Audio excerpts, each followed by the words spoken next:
Google, but this is a site that has to hit the Google pages fairly high.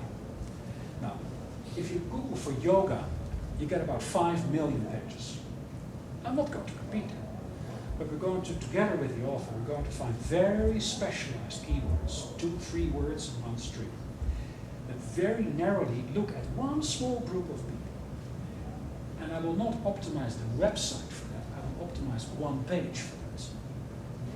We'll end up probably 30 or 40 pages on this website, each with content that has value, and that is optimized for a very small group of people. I'm more than happy to optimize one web page for something like 500 or 800 searches per month. Because people who type in dead keywords, they know what they're talking about. They're the right people. I want them. Rather than being on top of the yoga page, where everybody competes for the same thing. So rather than going for the whole market, we're going to carve little niches all over the place, very specialized. And you can do this really with any product you like. Okay, then traditional stuff. Acquire, we do that with good search engine optimization, we do it with backlinks, article marketing, we talked about that before. All that brings people in. Now, once they come in, I put my clause in. I want to hang on to them. So I say, please put your name down. And I'm going to give you my short book, my short course, something that we're willing to give away, and that I can spread over anywhere between 6 and 12 weeks. It has to have real value. Now, you can deliver that in a million different ways. I don't want to go there now. But people really have to feel and experience a few things.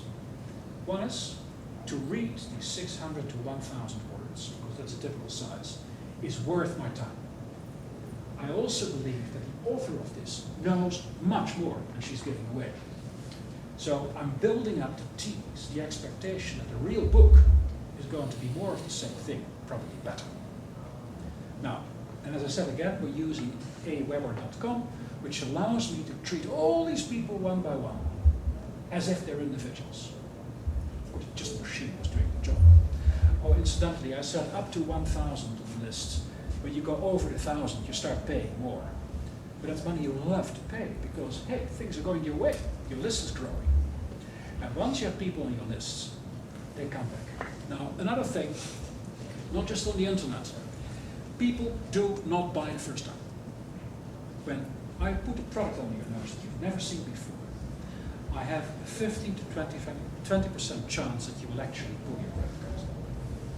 More likely you say, give me something to take home. Then you will read it again, you will discuss it with your family, you will sleep on it. Now, what are the chances that I see you again? Very small. So, with putting people on lists and going repeatedly, I can give you 2, 5, 10 chances to see this, without irritating you, because I always give you a little bit of value. Finally, we're looking at an affiliate program where we're going to make it attractive for other people to sell the ebook. We give the material, marketing material, explain to them where it is, and we say, you write your own page, your own content, and you market that to your own group of people who like your website, and then there is a commission structure that will make sure that all of us get paid. And finally, possibly, as Facebook gets older in the age of the people it attracts, it may be interesting as well to build a Facebook fan page, which is focusing again on people who really are in this specific area. Now remember, all pages, blogs and everything, if you own them, you police them. If something happens you don't like, you kick them out. So you're the boss there. It's not a sort of open thing. Now, last thing of today. We talked earlier about selling, writing sales copy, making something that convinces people to buy something. Now, there are really 2 acronyms. We're Singaporeans, we love acronyms. KISS, which stands for Keep It Simple, Stupid. Bill Clinton used that quite a lot, not in his own life though. And it basically means don't go overboard with fancy stuff. Don't reinvent the wheel. Use stuff that everybody else uses. Put your personal touch in the content. Now, when it comes to writing content, whether it goes on a video, as the one I'm going to show you in a minute, or whether it goes on paper, makes no difference. But make people aware of something. Very often, people don't even know that what you're doing has value. Then take them from awareness into interest. Hey, this might be something for me.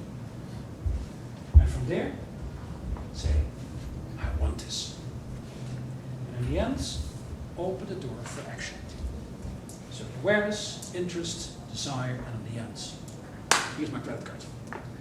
Now, I have to fiddle a bit with the computer to get this to go, so bear with me for a second.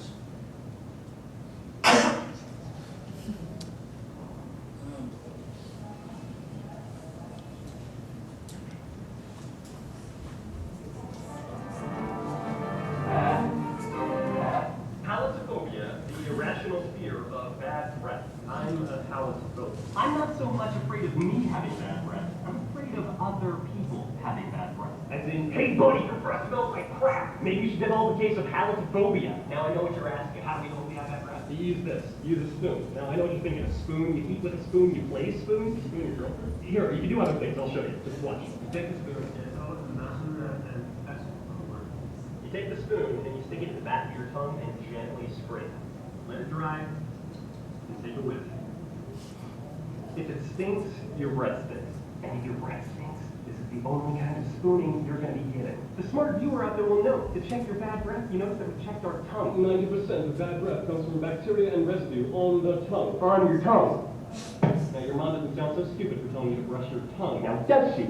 Tongues are like sponges, soaking up all that bacteria. Toothbrushes are meant to clean the smooth surfaces of your teeth, not your tongue. And the tongue scraper, you remember the sponge, right? The tongue scraper just goes over the top of your tongue. This ain't gonna work. And mouthwash, this is like trying to clean your carpet with a hose. You're just watering down the problem. And then there's the option that actually works. This, the orifice. The soft bristles feel great on your tongue. You just go back and forth a few times, then go all the way back, pull it forward, and see what comes off. The cure to bad breath. You can use this longer than your toothbrush. This will last you 6 months. Use it in the morning, eliminate morning breath, fresh breath all day, and then use it at night, right before bed. You know what I'm talking about, huh? So do you and me, the rest of mankind, a favor, get one. Get the one fresh, and your Uncle Steve, the one who looks like he's got a thick coat of fur on his stomach, get him one too. Put it in this Christmas stocking. He'll thank you for it later. His wife will, the kids will, everybody will be happy. Trust me. Go to orabrush.com/free before August 31st and get your free orabrush. I wanted to show you this because it has a few elements into it that are really worth remembering. First, this was probably the cheapest video ever made. The guy there is an employee of the company. They've written it with a bunch of people in the company who just had nothing better to do. And I think only the movie making was done by a professional. The distribution was on YouTube, where people passed it on and on and on and on and on because they said it's funny. Now, the campaign closed only a month ago, so there are no numbers out yet. But to launch a new product and something as competitive as toothpaste, toothbrushes and that sort of thing, where the Palm Olive Colgates dominate the world, is a very tricky thing. The first results seem that indeed the sales are there. And more importantly, that the supermarkets are taking it up. Because I don't know who of you have been in fast-moving consumer goods. When you launch a new product like this, to get it on the shelves is the biggest problem. To get it at 7-Eleven or cold storage on the shelf there is a real big problem. Because down there, they don't know whether it's sold. So this is an example of keep it simple, keep it cheap, and awareness, interest, desire, and action. So that works. And with that I conclude for tonight. I'm here for any kind of questions you have. And thank you all for coming.